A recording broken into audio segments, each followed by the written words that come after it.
If you're tired of the same old grow bags and your potatoes just aren't growing big, then stop right there.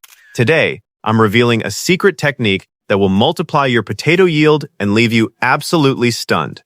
Welcome back to Garden Mentor. I'm your host, and today we're uncovering the hidden soil secrets that professionals rarely share, ensuring you get a bumper harvest like never before. Whether you're dealing with the scorching heat of the Australian outback or the unpredictable springs of North America, this method is designed to maximize every square inch of your growing space. We aren't just planting, we are engineering a high-performance environment for our tubers. Let's head straight to the garden and jump right into this exciting guide, the fatal flaw of standard container methods. Most home gardeners in the US and Canada reach for standard black fabric grow bags because they are advertised as the perfect solution. However, there is a hidden flaw that often leads to disappointing harvests. In the intense sun of an Australian summer or the high UV regions of the American South, these black bags absorb an incredible amount of heat. When the soil temperature inside the bag exceeds 80 FF 27 cc, the potato plant enters survival mode. It stops focusing on tuber production and puts all its energy into cooling the foliage. This results in those frustrating, marble-sized potatoes. Furthermore, while these bags offer drainage, they often drain too fast, leading to inconsistent moisture levels. In Canada's drier prairie regions, this means the plant is constantly thirsty, leading to stressed, woody tubers. The root system becomes pot-bound quickly, unable to find the oxygen it needs because the soil becomes compacted over time. To get professional results, we need to move beyond the bag and create a thermal and moisture barrier that protects the plant's sensitive root zone from external temperature spikes while maintaining a perfect balance of oxygen and hydration. By understanding these limitations, we can implement a hybrid method that mimics the natural insulation of the earth while keeping the convenience of container gardening. The science of soil temperature and pH balance. Potatoes are surprisingly picky about their environment, and the two most overlooked factors are soil temperature and pH levels. For our viewers in the USA and Australia, where tap water is often treated and can be slightly alkaline, the soil pH can slowly creep up over the growing season. Potatoes thrive in acidic soil, specifically between a pH of 5.5 and 6.0. When the soil is too alkaline, the plant cannot efficiently absorb phosphorus and manganese, which are essential for tuber development. This often leads to potato scab, a common disease that makes the skins look rough and pitted. To combat this, we use a secret buffering technique. We also need to talk about thermal mass. In Canada, where the ground stays cold late into the spring, the goal is to warm the soil quickly to jumpstart growth. Conversely, in Australia, the goal is to keep it cool. Our secret technique uses a dual-layer insulation approach. We use a light-colored outer layer to reflect heat and a dense, organic inner layer to maintain a steady temperature. This stability allows the plant to focus 100% of its energy on starch accumulation within the tubers. When you stabilize the environment, the plant rewards you with size and quantity. It's not just about what you feed the plant, it's about the climate you create for its roots. The secret hybrid soil recipe for massive growth.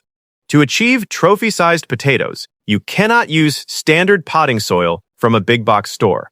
That soil is often too dense and lacks the specific mineral profile potatoes crave. Our secret high-yield recipe starts with a base of 40% aged pine bark fines. Pine bark is naturally acidic, which helps maintain that perfect 5.5 pH we discussed earlier. To this, we add 30% high-quality vermicompost. Unlike standard compost, vermicompost is packed with growth-stimulating hormones and beneficial microbes that protect the roots from pathogens. The final 30% is a mix of perlite for aeration and Coco Coir for moisture retention. But here is the secret sauce. We add a heavy dose of rock dust and bone meal. Rock dust provides trace minerals like silica, which strengthens the plant's cell walls against pests, while bone meal provides a slow-release source of phosphorus for root expansion. This mix should feel incredibly light and fluffy. If you squeeze a handful, it should hold its shape for a second and then crumble apart easily. This frictionless soil allows the potato tubers to expand without resistance. In the heavy clay soils often found in parts of the US and Australia, potatoes have to fight to grow, which limits their final size.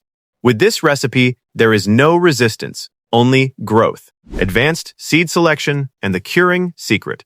Success begins before you even touch the soil. Whether you're buying seeds in a nursery in Sydney or ordering online in the US, you must start with certified, disease-free seed potatoes. Using store-bought potatoes from the grocery store is a gamble.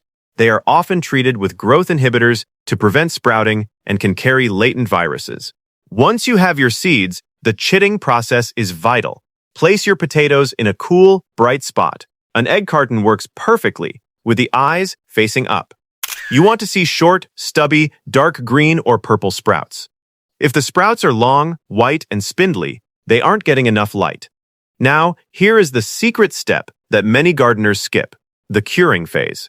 If your seed potatoes are larger than a golf ball, cut them into pieces, ensuring each piece has at least 2 strong eyes.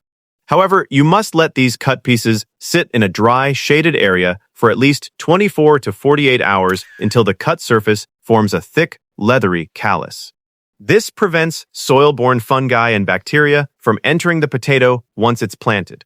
In the damp springs of the U.S. Pacific Northwest or Canada's Atlantic provinces, planting uncured, wet seeds is the #1 cause of rot.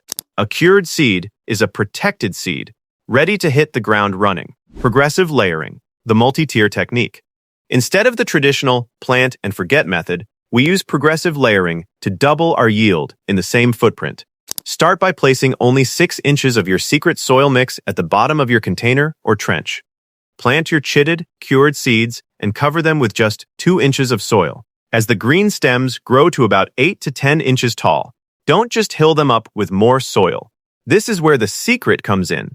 Use a 50-50 mix of clean wheat straw and finished compost. This hybrid hilling keeps the upper layers incredibly light.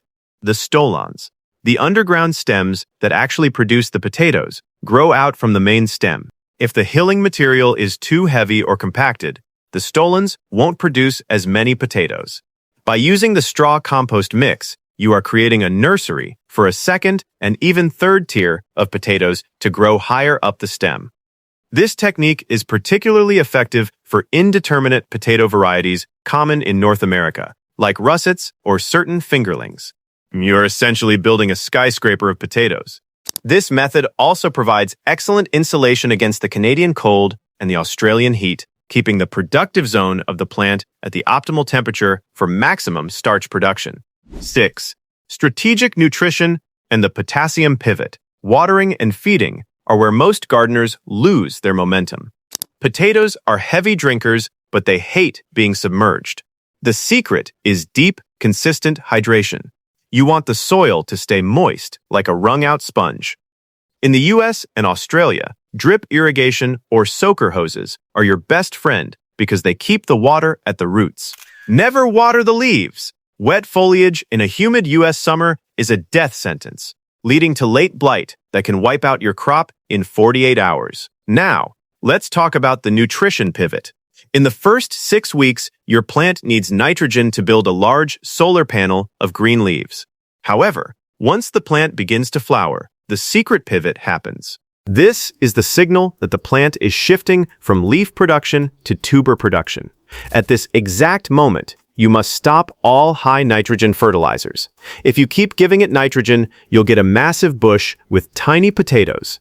Switch to a high potassium, high phosphorus organic liquid feed, like a seaweed extract or a fermented comfrey tea. Potassium is the transporter that moves the energy created in the leaves down into the tubers. This shift in nutrition is the difference between a mediocre harvest and a legendary one. Natural pest defenses for international climates. Every region has its own set of potato villains. In the US, the Colorado potato beetle is the primary threat, while Australian gardeners often deal with various aphids and whiteflies. Instead of reaching for harsh chemicals that kill your beneficial pollinators, we use a 3-tier natural defense. First is interplanting. Plant marigolds and bush beans around your potatoes.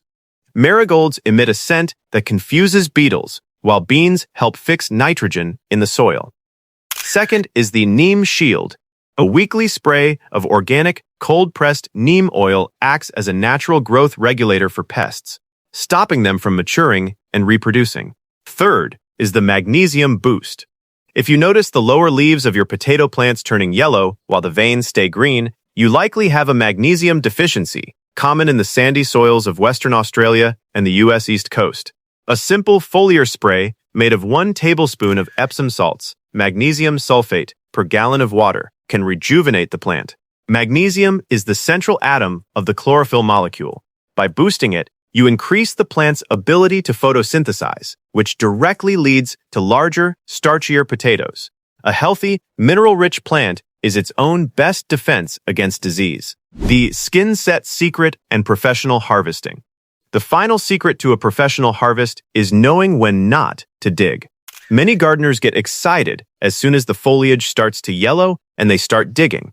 But for the best flavor and long-term storage, especially important for our Canadian and U.S. viewers who want to store potatoes through a long winter, you must wait. When the foliage is about 70% brown and dead, cut the stems off at the soil level, but leave the potatoes in the ground for another 10 to 14 days.